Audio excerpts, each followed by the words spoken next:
The dust had hardly settled from the dramatic scenes recorded in the National Assembly on Wednesday, when it seemed there was a repeat performance by Thursday, when the Senate President arrived for plenary. Once again, Senator Natasha Akpabio refused to stand, defying Senate protocol for presiding officers. At the start of plenary, tensions rose slightly as the Senate Chief Whip called out the Kogi lawmaker for repeatedly violating the rules.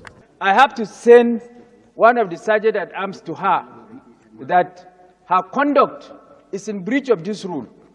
So I am urging the indulgence of Senator Natasha to please observe our rules.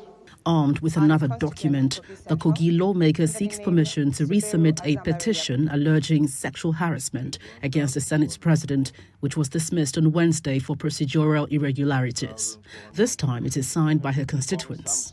And the petition is against the President of the Nigerian Senate, Senator Godswill Akpabio, for sexual harassment, abuses of office, and malicious obstruction of legislative functions of distinguished Senator Natasha Akpabio. So with your kind permission, may I please lay this petition? Is there any legal impediment? Please proceed to lay the petition.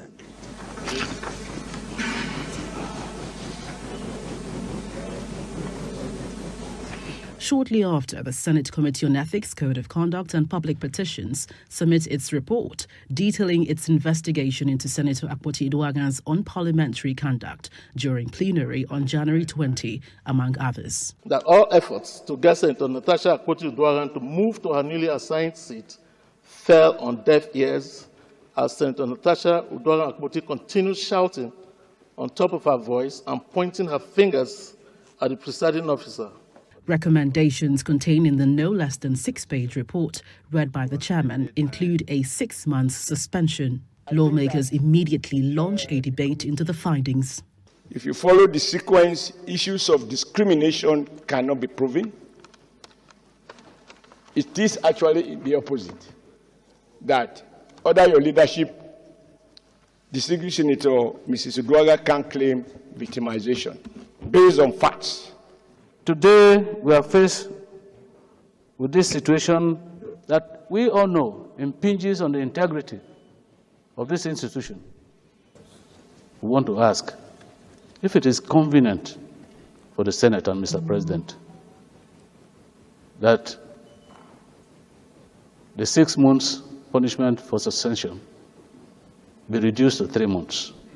My advice and appeal to her will be that she spends her period of suspension to read and learn our rules very well. Prayer 1. That the Senate do suspend Senator Natasha Akpabio for 6 months for a total violation of the Senate Standing Rules 2023 as amended, for bringing the presiding officer and the entire Nigerian Senate in general to a public opprobrium.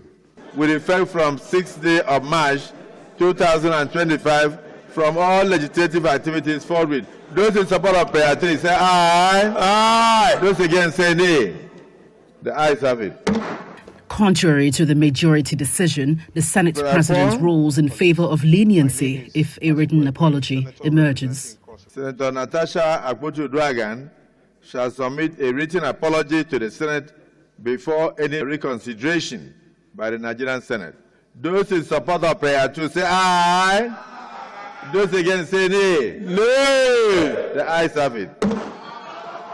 For the duration of her suspension, she cannot come or be seen within the vicinity of the National Assembly. Following the ruling, Senator Akpabio is escorted out of the chamber by the Sergeant-at-Arms, but not without a reaction, breaching one more rule before her exit. This injustice will not be sustained.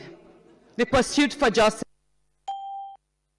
A total number of 30 members of the Senate Committee on Ethics, Code of Conduct and Public Petitions endorsed the recommendations that has led to the eventual suspension of Senator Akpabio, who was sworn in 16 months ago. This would be the 3rd suspension under the 10th Assembly. It is now unclear whether the senator would tender a written apology to her colleagues or not.